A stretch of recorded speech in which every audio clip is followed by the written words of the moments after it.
पंजाब के पूर्व डीजीपी मोहम्मद मुस्तफ़ा के बेटे अकील अख्तर की मौत की जांच की मांग करने वाले शमसुद्दीन चौधरी इस वक्त हमारे साथ हैं। शमसुद्दीन जी, सबसे पहले तो सवाल ये बनता है कि आपने इस मामले की शिकायत क्यों की? सर शिकायत सिर्फ इसलिए की कि दिल ने कहा। ऊपर वाले ने ड्यूटी लगाई, बस में क्या है मुझे अभी तक भी ये महसूस नहीं है कि मैंने क्यों की। सिर्फ दिल ने कहा, उठा के एक वकील है, दोस्त हैं, उनसे बात की, हमने आके दरखास्त दे दी। मेरे घर वालों को भी नहीं पता था कि मैंने कोई दरखास्त दिया। ये वीडियो जो है वो 27 अगस्त की है। अकील की मौत होती है, उससे अगले दिन ही आप इसकी शिकायत करते हैं। इससे पहले ही आपने गौर क्यों नहीं किया इस सर पर? मैं वही बता रहा हूँ ना जी, 27 अगस्त को वायरल हुई, सारे मलेकोला में आई। मैं तो खुद कह रहा हूँ, मैं उसका गुनहगार हूँ, सारा मलेकोला गुनहगार है। जिन्होंने ये वीडियो देखी तो कम से कम हंगामा ही कर लेते, तो वो आज हमारे बीच में होता। तो मैंने उस टाइम सोचा था कि हाई कोर्ट में जाएं और इसके कम से कम बयान ही का दर्ज करा दें कि क्या बात है भाई। तो वो खुद कह रहा है उसमें अपने कि आई सेम मी, तो अब गुहार तो लगा रहा है ना जी। पर इन्होंने क्या किया, एक क्योंकि मैंने मशवरा कर लिया अपने रिश्तेदारों दोस्तों से, वो बोला नहीं जी हमने क्या लेना, इतना बड़ा पहाड़ है, तुम उससे क्यों पंगा ले रहे हो, ये हो जाएगा वो हो जाएगा, वो चीज़ें होगी। फिर जब 3 तारीख को एक पोस्ट आती है कि मेरी डेथ डिक्लेरेशन है, ठीक है ना, फिर भी हुआ। अब इन्होंने क्या किया, ऐसा मोहाली जो वहाँ पे साइबर क्राइम है, वहाँ पे एक दरख्वास्त दे दी। अब वकील की वाइफ की तरफ से कि मुझे जी बदनाम किया जा रहा है। तो 2 लोग थे जिन्होंने सिर्फ मैसेज डाले थे कुछ छोटे छोटे, तो उनको बुला लिया गया, उनको धमकाया गया, और फिर वो बात ख़त्म हो गई। लेकिन आपने कहा कि आपने पहले ही, जब वीडियो आपके पास आई थी, पहले, बहुत पहले, जब इसको बचाया जा सकता था, पहले आपने इसलिए नहीं इसको पब्लिक डोमेन में या फिर इसकी कंप्लेंट लेके आए कि रिश्तेदारों ने मना किया कि क्यों टकराना। लेकिन अब बाद में क्या उन रिश्तेदारों ने आपको नहीं कहा? सर मैं वही तो कह रहा हूँ, मैंने किसी से बात ही नहीं की। जब वो देखा तो मैं कम से कम आधा घंटा रोया। रोने के बाद मैं उठ के तैयार हुआ, तैयार होके अब मेरे दोस्त हैं वकील, उनको उनको उनसे मैंने डिस्कस करके दरख्वास्त लिखी, और हम लोगों ने उसी दिन मेल की अपने सीपी साहब को, डीजीपी साहब को। और उसके बाद हम लोग यहाँ आके लेट हो गए थे, फिर अगले दिन हम जो जाके कंप्लेंट दे के आए। लेकिन फॉल प्ले है, कहीं जांच होनी चाहिए, इंसाफ मिलना चाहिए। लेकिन आपसे ये सवाल इसलिए पूछा जा रहा है क्योंकि आप जो हैं मोहम्मद मुस्तफ़ा के साथ कोई राजनीतिक या फिर कोई किसी तरह की रंजिश रखते थे, क्योंकि आपकी जो इन्वॉल्वमेंट रही है वो उन पार्टियों में रही है जहाँ पे मोहम्मद मुस्तफ़ा की विपक्षी पार्टियाँ। क्या कोई राजनीतिक, कोई इसको कहा जा सकता है बदला? सर मेरी बात सुनो, इस बात को आज 4-5 दिन हो गए। अकेले ही आता हूँ, अकेले ही चला जाता हूँ, ठीक है। कोई तो हो ना जी। अब मलेरकोटला में चले जाओ, मेरे बारे में सब लोग जानते हैं, मुस्तफा के बारे में सबको जानते हैं। ये तो आपको छोटा सा शहर है, हर बंदे को जानता है कि कौन कैसा है, ठीक है। आप वहाँ जाके पूछ लो। और दूसरी बात यह है कि अगर प्रैक्टिकली होता तो उसी टाइम हो जाता जी। आज जब प्रैक्टिकल होता तो आज तक हंगामे होते। आप ये बताइए, प्रैक्टिकल खाली दरखास्त देने से तो होता नहीं, तो वो जो लीडर होते वो वहाँ पे धन्य जिंदाबाद मुर्दाबाद हो रही होती। किसने की? अकेले ही घूम रहा हूँ, या मेरे वकील हैं साथ में, तो और कौन है? मोहम्मद मुस्तफ़ा का भी बयान आया है, उन्होंने कहा है कि आप जो हैं वो कहीं ना कहीं पॉलिटिकली मोटिवेटेड, उनसे इस तरह की वो कर रहे हैं। सर प्रैक्टिकली मोटिवेटर कैसे हैं ये बताएं, मुझे बताएं। अगर तो मैं बहुत बड़ा लीडर होता, मैंने उनके खिलाफ इलेक्शन लड़ना है, फिर तो मैं ये बातें आप कह सकते हो। मैं तो एक छोटा सा आदमी हूँ, ठीक है। नहीं, मैं प्रैक्टिकल मोटिवेट कैसे होता? कौन मुझे कह। और दूसरी आपकी बात, आपकी आपकी पार्टी जो है वो हमेशा उनसे विरोधी रही है, क्योंकि आप सर अकाली दल में रहे, आप आम आदमी पार्टी में रहे, मैं आप बहुजन समाज पार्टी में रहे। मैं वहीं पे आ रहा हूँ। मुस्तफ़ा साहब के अब जब मलेकुल्ला जाओगे तो उनकी एक मतलब छवि बनी हुई है कि वो जो भी उनके साथ लगे हुए हैं उनको कोई पर्चे दर्ज करा के रखे हुए हैं, किसी को गालियां निकालते हैं। वो चीज़ें हम लोग देखो। अगर मेरी बात सुनो, मेरा तो ज़मीर ऐसा है, आप तो मैं तो अपने मुंह से कहता हूँ, आप मेरे बारे में पूछ रहे ना, कि अगर आपने मुझे कुछ कह दिया तो मैं आपके मुंह पे ही कह दूंगा कि सर ऐसे नहीं है, चाहे वो कोई हो, ठीक है। तो इसके लिए हम लोग तो खुद बचते थे। मैं आपको एक ये जो मुस्तफ़ा साहब ने एक बात कही कि जी शमसुद्दीन मुझे मिला नहीं, मेरे ऑफिस में एक बार आया था, वो करने के। मेरी मुलाकात सिर्फ एक बार हुई है मुस्तफ़ा साहब के साथ, उनके घर पे हुई है। इन्होंने कई मुझे फ़ोन किया, मैंने फ़ोन नहीं उठाया। फिर इन्होंने मेरे दोस्तों को कहा, 17 इलेक्शन से पहले की बात है, मेरे दोस्तों को कहा कि यार एक बार मेरे साथ चाय पिला दो, तो मुझे धक्के से इसके घर पे ले गए, हम लोग इसके जो ऑफिस है उसमें बैठ गए। तो इन्होंने कहा कि सर शमसुद्दीन तुम्हारे जैसे जो जोधे हैं ये हैं वो मेरी तारीफ़ करके कि यार मेरे साथ होने चाहिए, ठीक है, क्यों इधर उधर घूम रहे हो। मैं कहा सर तुम्हें है पगड़ी उछालने की आदत, तुमने शहर के जितने मोतबर हैं सबकी पगड़ी उछाली है, हमारी आपसे बनेगी ना। आपने मुझे कुछ कह देना, मैंने आपको जवाब दे देना बिना वजह। क्या क्या बात है। लेकिन मुस्तफ़ा साहब ने कहा है कि आप एक बैंक फ्रॉड के केस में उनकी मदद लेने के लिए गए थे, उन्होंने मना कर दिया था आपको। सर मैं कह रहा हूँ अगर मान लो आप कह रहे हैं मेरे को पर FIR है, ठीक है, ये तो रिकॉर्ड चीज़ें हैं, ठीक है। आप जब से मैं पैदा हुआ हूँ आज तक इसकी छोड़ो, कोई और भी एक दरखास्त भी ला दो पूरे हिंदुस्तान में मेरे खिलाफ, पूरे हिंदुस्तान में कोई झगड़े की कुछ भी कुछ तो लेके आए कि जी ये चीज़ के लिए मेरे पास आया था। मैं तो कभी गई नहीं इसके बाद, तो आपको बता तो रहा हूँ। मैं उस दिन गया हूँ और मैंने ये बात कही, वो मेरे कसीदे पढ़ने चल शुरू हो गए। जो मैं आपको पूरी बात कर लूँ, वो मेरे कसीदे पढ़ने, जो नहीं यार तुम्हारे जैसे लोगों को थोड़ी कोई कहता है, तुम तो बहुत ऐसे हो। 5 मिनट उन्होंने पूरे मेरे कसीदे पढ़े। फिर उसके बाद मैं जो मखा सर मैं चलता हूँ, मेरे घर पर फंक्शन है, तो इन्होंने कहा कि क्या बनाया, मखा जी कबाब बनाए हैं। तो बोला जी यार हमें नहीं खिलाओगे। मैं सर खा जब बंदा कहे गई मैं क्या खिलाएंगे सर। तो फिर उन्होंने अपना गनमैन मेरे साथ भेजा, वो कबाब लेके गया। हॉटपॉट आज भी उनके साथ उनके घर पे ही पड़ा है, 2017 से वो वापस नहीं किया। फिर उन्होंने मुझे सारी रात सारा दिन फ़ोन करते रहे, कम से कम 150 फ़ोन किया, ये कैसे होगा वो कैसे होगा। फिर जब मैं यार मगा ये तो पागल आदमी है, इसे क्या कैसे तो निपटें, जो एक दिन में इतने फ़ोन कर दिए, जब इसके साथ लग गए तो क्या हालात करेगा। मैंने उनको एक मैसेज लिख के डाला कि सर मैं आपकी मदद नहीं कर सकता। उसके बाद उसके फ़ोन आए तो मैंने उनका फ़ोन नहीं उठाया। सच्चाई ये है। अगर इसमें कोई फ़र्क होगा तो आप जो गवाह हैं वो भी सामने आ जाएंगे जो साथ गए थे, और उसके बाद तो इनके PA से पूछो और जो बंदे वहाँ खड़े थे उनसे पूछो कि ये बात हुई थी या नहीं हुई थी। आपने कहा कि काफ़ी छवि खराब है वहाँ पर इनकी।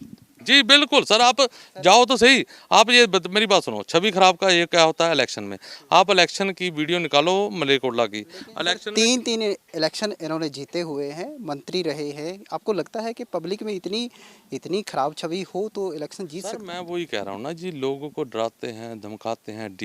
DG थे, और ये जो आप ये जो बेटे को कहा कि हम लोग इलीगल उसको वहाँ पुलिस स्टेशन लगाते रहे, यही लोगों के साथ किया है जी। लोग डर जाते थे, और उसके बाद मतलब किसी जो इनके साथ लगे हुए हैं वहाँ अपने आप ही पर्चे दबा दबा के वो कहते कुछ पकड़ना नहीं, छोड़ दो। ऐसे पर्चे दबा ना ख़त्म करते हैं ना करते। कितने लोग फंसाए हुए हैं उन लोगों ने। सर एक सवाल और है, इन्होंने कहा है मोहम्मद मुस्तफ़ा साहब ने कि उनका बेटा जो है वो ड्रग एडिक्टेड था, मानसिक तौर पर भी संतुलन ठीक नहीं था। क्या आपको लगता है कि इस तरह की परिस्थिति। सर मैं कह रहा हूँ, उन्होंने कहा 18 साल से मेरा बेटा ड्रग होता। आप DG रहे हो, आप जो ड्रग विरोधी DG रहे हो, ठीक है जी। आपको पहले तो नैतिकता के आधार पे वो DG लगना ही नहीं चाहिए था, क्योंकि जब आपके घर नहीं सही तो आप पंजाब को कैसे करोगे जी। आप पंजाब में नशा कैसे ख़त्म करोगे। आप दूसरों को तो पकड़ते हो, अपना बेटा तुम कह रहे हो कि मेरा 18 साल से वो है, वो ड्रग ले रहा है, और कहाँ से लाता है कौन देता है उसका पूछा नहीं आपने। हो सकता है कि वो ड्रग एडिक्टेड थे। नहीं सर, वो खुद ही कह रहे हैं जी। मैं वही कह रहा हूँ कि वो खुद कह रहे हैं। तो आप ये बताइए कि इसका कसूरवार कौन है। ड्रग अगर आपके घर में आ रहा है, आपको पता है, तो उसका कसूरवार कौन है। आपने आज कोई एक बंदा गोली लेके आ जाए तो पुलिस उसके ऊपर पर्चे दर्ज कर देती है। आप कह रहे हो 18 साल से इतने ड्रग लेता है वो करता है, तो आपने पर्चे कितने दर्ज कराए उसके ऊपर। आपने जो कंप्लेंट की सर, आपको पूरी तरह से क्या शक है कि इसकी हत्या की गई है। सर मुझे कोई शक नहीं है। मैं तो सिर्फ एक ही बात कह रहा हूँ कि इसकी जांच की जाए। हाँ, सारे तथ्य सामने लाए जाएं ताकि लोगों को भी पता चले। अब मेरी बात सुनो, मैं अफसरों को कहता है मेरा फलां DSP को 50 बार उठा दिया, तो कोई यार कोई ये बात है, ठीक है, फलां अफसर को कह दिया। अब मैं तो यही कहूँगा कि इसकी जांच हो, ठीक है नहीं। और इसकी आपने मलेरकोटला जाओ, मतलब जैसे हमारे नवाब साहब का महल था ऐसे इनका महल है। पंचकुला में चले जाओ, कितना बड़ा महल है, और कितने कितने महल है। तो सर मैं तो ये भी कहूँगा कि इतने लोगों की CBI इंक्वायरी होती है, इनकी क्यों नहीं होती। वो उसकी भी इंक्वायरी कर लें एक बार। संपत्ति की जांच की संपत्ति की जांच की बात कर रहे हैं, संपत्ति की जांच हो जाए। आपने सर आपने शिकायत तो दी है, परिवार कह रहा है कि दूध का दूध पानी का पानी होगा, और उसके बाद आपके ऊपर भी कानूनी कार्रवाई जो है वो करेंगे वो, यदि वो इसमें निर्दोष निकलते हैं। तैयार हैं आप। सर देखो मेरी बात सुनो, वो तो धमकी पहले दिन से दे। मैं तो क्या कह रहा हूँ, मेरे दोस्तों को, मेरे रिश्तेदारों को, सबको धमकियाँ आ रही हैं। वो तो खुद उस पर, सर देखो मेरी बात सुनो, अगर रब ने मेरी ड्यूटी लगाई है तो मेरे रब को कुछ ना कुछ तो होगा ना जी। उसने कुछ ना कुछ तो करके मेरी ड्यूटी लगाई है ना। तो कोई बात नहीं, अगर मेरे किस्मत में कुछ होगा तो हम तो इस पे चलने वाले आदमी हैं। सबको पता है कि मैं तो ये इसी पे चलता हूँ कि जो यहाँ पे है उसको कोई मिटा नहीं सकता।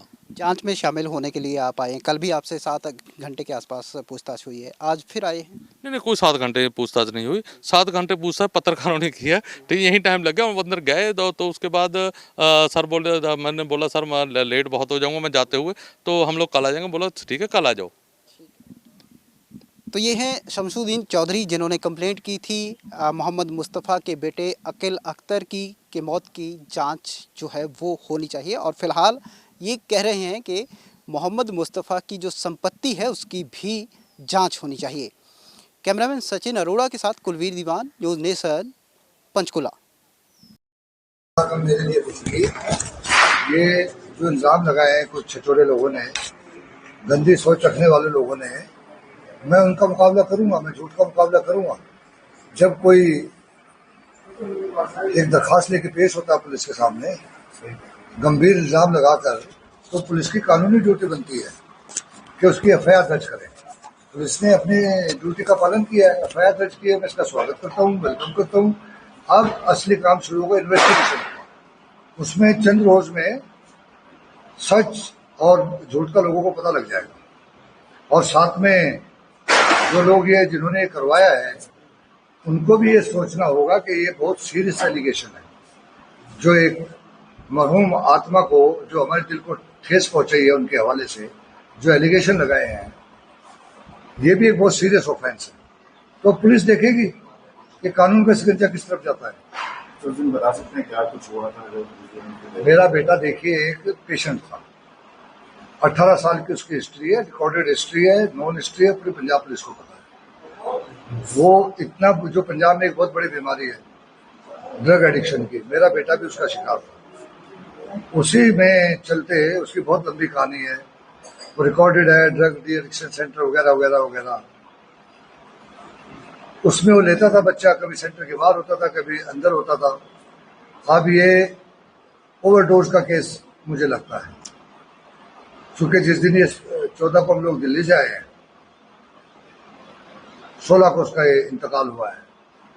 उसका आम तौर पे पिछले 18 साल में यही रहता था, रात भर जागता था, खाता पीता रहता था, हम सोते थे किचन में, सुबह को अपना 7-8 बजे सो जाता था शक्ल दिखा के।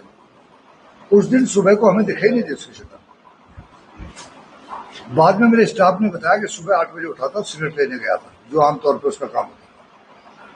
मेरे किचन वाले ने भी बताया कि किचन में आया था सुबह, नमस्ते नमस्ते हुई, कुछ खाना है नहीं खाना है। उसके बाद वो कमरे में चला गया। तो शाम को हम लोगों ने बैठ के खाना खाया 8:30 बजे, मैं और मेरी वाइफ, मेरी बेटी मेरी डॉटर इन लॉ के पास थी, बच्चों के पास। तो उसके बाद कहते अखिल को देखा, आज उठा नहीं है, 8:30 बज गए। अब तो इन्होंने जाके दरवाजे खटखटाए, मेरी वाइफ ने और मेरी बेटी ने। उसके कमरे में दरवाजे से कोई रेस्पॉन्स नहीं आई। आमतौर पे वो ऐसा करता था, नहीं बोलता था, जानबूझ के भी नहीं बोलता था। फिर ये बाहर से धमकाते थे कि अगर आप नहीं बोलोगे पुलिस को बुलाएंगे, डी एडिक्शन भेजेंगे। उस दिन कोई रेस्पॉन्स नहीं आई। फिर पीछे के रास्ते से लॉबी से गए, पीछे का दरवाजा था, वो दरवाजे की चटकनी नहीं लगी थी। तो मेरी बेटी ने देखा जाके, वो तो ही वॉज नो मोर। फिर उसके बाद क्या होता है, एक बेटा जिसका चला जाए घर में, जो मातम होता है, मुझे पता था ही इज नो मोर। को इमीडिएटली हम लोग हॉस्पिटल लेके गए, मलेरकोट सेक्टर 6 पंचकुला हॉस्पिटल। वहां पर उन्होंने चेक किया, ईसीजी वगैरह कोई, इसकी बट वो ही वॉज नो मोर। उसके बाद मेरे घर वालों ने कहा पोस्टमार्टम नहीं कराएंगे जी।